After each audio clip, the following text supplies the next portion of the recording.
So most men who are trying to fix their low testosterone are making 7 critical mistakes. I'm not talking about training a little bit differently or avoiding certain foods. These mistakes are deeper than that. They're more fundamental. These are fundamentally different approaches, wrong approaches when it comes to high testosterone. They're leaving you flat, depleted, weak, tired, foggy, no libido, no matter how hard you try. The seventh one in particular is going to guarantee that you stay low testosterone if you keep making this mistake. Now, I'm not going to tell you to start eating a certain food or start taking a certain supplement. It's not that simple. But if you do avoid these mistakes, stop making these mistakes, you are guaranteed to have that high 800 plus testosterone. Now, I know this because I've not only lived this myself and gone from 400 to 1020 testosterone naturally, but I've also analyzed over 1,000 blood panels at this point. I've also guided hundreds of premium one-to-one clients to very, very similar results, including Tim, who was in his late 30s, he was 38, went from 275 to eventually over 800. And then there was John, who was 43, who went from 300 to well over 700 as well. So these are very repeatable results. I've done it before. I've seen it before. It'll work the same for you. And they didn't do it by avoiding tiny little common mistakes. They did it by changing these fundamental ways of thinking about testosterone. So let's get into the mistakes. Mistake number 1 is going to the doctor and believing his normal range is optimal. The normal is not optimal. It's not a target. It is a socially acceptable way for them to just reject you from that help. Normal is being compared to older men and I mean old, like in their 80s, men who are sicker than you, men who have real problems. If you are normal compared to them, that is a red flag. That's not a good thing. Plus, everyone's fatter and more obese than ever before. So in 2026, if you are normal, you're average. Yes, you're average. You're average in an obese and sicker population than the world has ever seen. That's not a good thing. That is a huge mistake to think that that is good. And a huge sort of follow-on point from this is that your doctor is just immediately looking at your total testosterone. Very rarely is it the case that he's going to be looking at your free SHBG, estradiol, vitamin D, prolactin, and a bunch of other markers that are, the more off they are, the more hugely they are going to affect your day-to-day running, operating, how you feel, how you perform in life. And to not even view those or to not even measure those is a huge mistake, and it's a disservice to you. And so in my one-to-one testosterone transformation program, of course, we measure everything. We don't make the mistake of just looking at total testosterone. We look at everything so we know exactly where the problem is, exactly what bottlenecks there are that need removing so that you can ascend in various markers and especially in total testosterone. This program's been closed for a few months now, but it's opening up very soon. The wait list is linked below, so click the link to join the wait list. Now, so moving on to mistake number 2. Mistake number 2 is thinking that you've tried everything. So maybe you've tried 12 different supplements, or you've tried different training programs or eating strategies. That's not everything. It would be wrong to think that you're broken because you've tried every supplement. Supplements is about 5% of the game. You've not tried everything if you're just guessing. 5% of the game is supplements. And you realize this when you get blood work done. I had a 35-year-old client who came to me. He thought he had tried everything, but at the end of the day, his SHBG was too high. His liver function could have been better. Once we fixed those two things, his testosterone went to 800 plus within 12 weeks.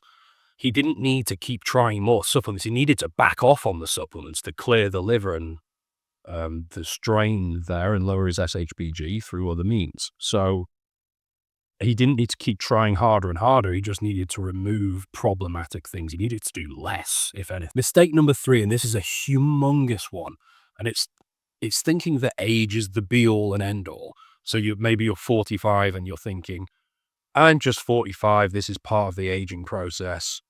Most 45-year-olds are like this. Therefore, it's wrong, frankly, and it's kind of lazy thinking. Men who were 45 in the 1980s all had higher testosterone levels, or most of them did. There's also studies showing in 1987, 60-year-old back then had way more testosterone than a 60-year-old now. So it's not age. Age is held constant. So clearly there's other variables that are changing this. namely your environment and your lifestyle. With testosterone, with hormones, it's a game of biology first and foremost. As I mentioned before, I had a client who was 43 called John, and he went from 300 to well into the 700s. At the age of 43, you can't change your age, but you can change your environment, your lifestyle, your sleep, your stresses, things like that.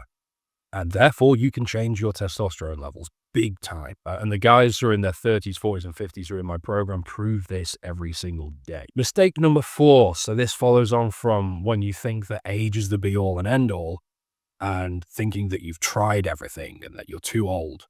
You then start thinking, well, TRT is the only solution. And really, TRT doesn't fix anything. It's like trying to pump up a tile with a nail in it. You've got to remove the nail first, and this is where blood work comes in.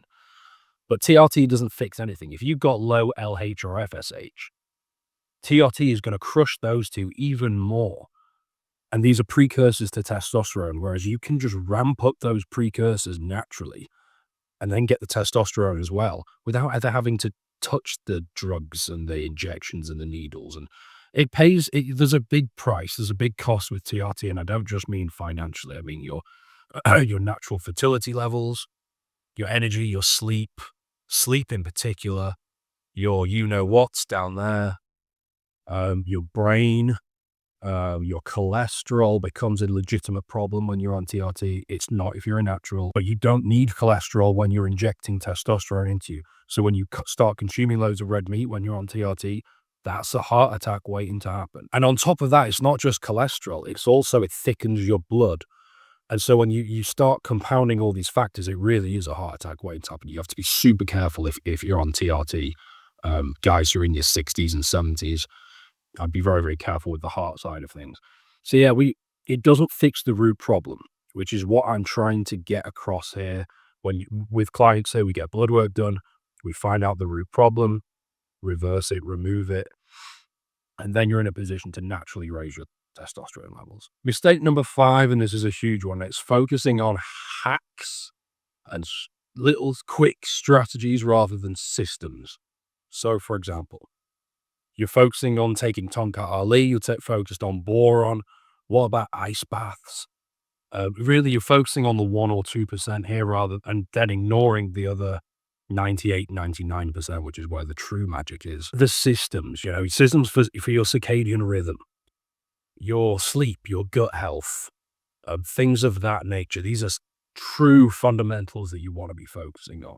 If your sleep is messed up or your circadian rhythm's messed up or your stress levels are through the roof and your cortisol's spiking at 11 p.m.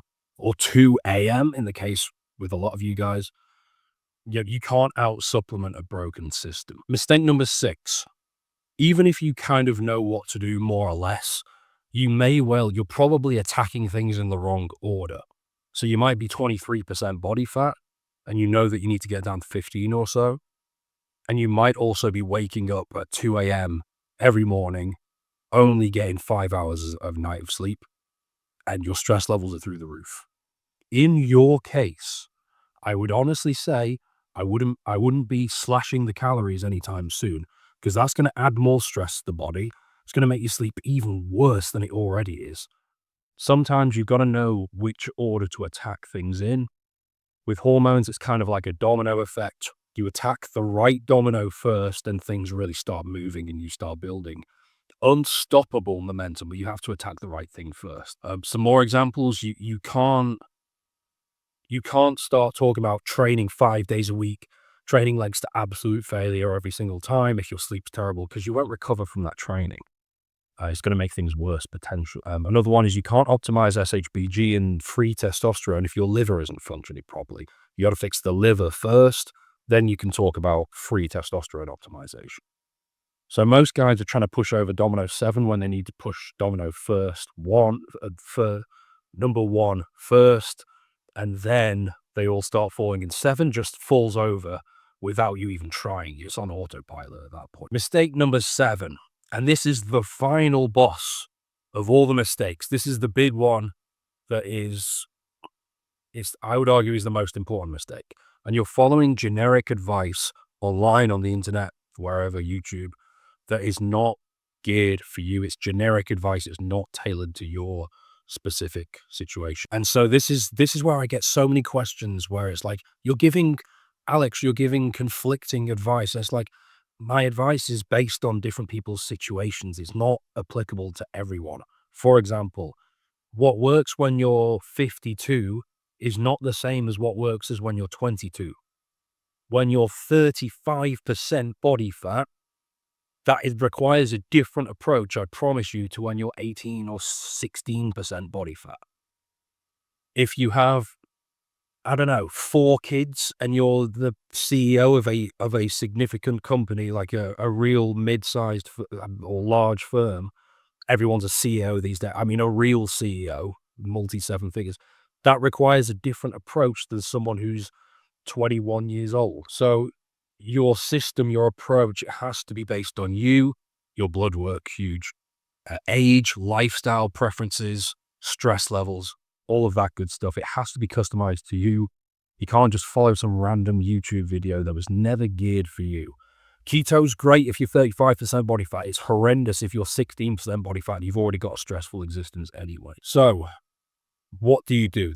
What's the solution? Really, you've got to get this mindset into this, where grinding harder is not necessarily the best solution. Quite often it's about backing off. Quite often it's going from guesswork to a systems focused thing and knowing what the answer is. It's about understanding that your body is a system. You want a guide. You need a guide who's going to show you which levers to pull, which dominoes to push at the right time and in which order. And this will save you time, it'll save you energy, and the later dominoes will just take care of, they'll handle themselves, and each one gets easier. And so, yeah, that's exactly what we do. It's what I'll show you how to do inside the Testosterone Transformation Program. So when you stop making these mistakes and you start doing everything correctly and in the right order, this is when you get the daily morning wood, you gain muscle on autopilot, each training session counts, and it has meaningful impacts on your physique. You focus for so much longer. You're just happier as well. Depression is a thing of the past. It's a completely different life experience. And so for the last few months, the last several months, for a while, this program's been closed. And it's been closed for a good reason, but it's reopening on the 3rd of February, very, very soon, for 5 slots. So 5 guys you can get in. It's a capacity constraint because I have to give you time and energy, not just at the start, but as an ongoing basis to make sure you're on the right path. And we're analyzing new results, new blood work, things like that. So it's a genuine capacity constraint. The wait list, and you must be on the wait list in order to get one of these slots, is linked below. Make sure you're on the wait list, and you'll get all the updates at the right time as they come through.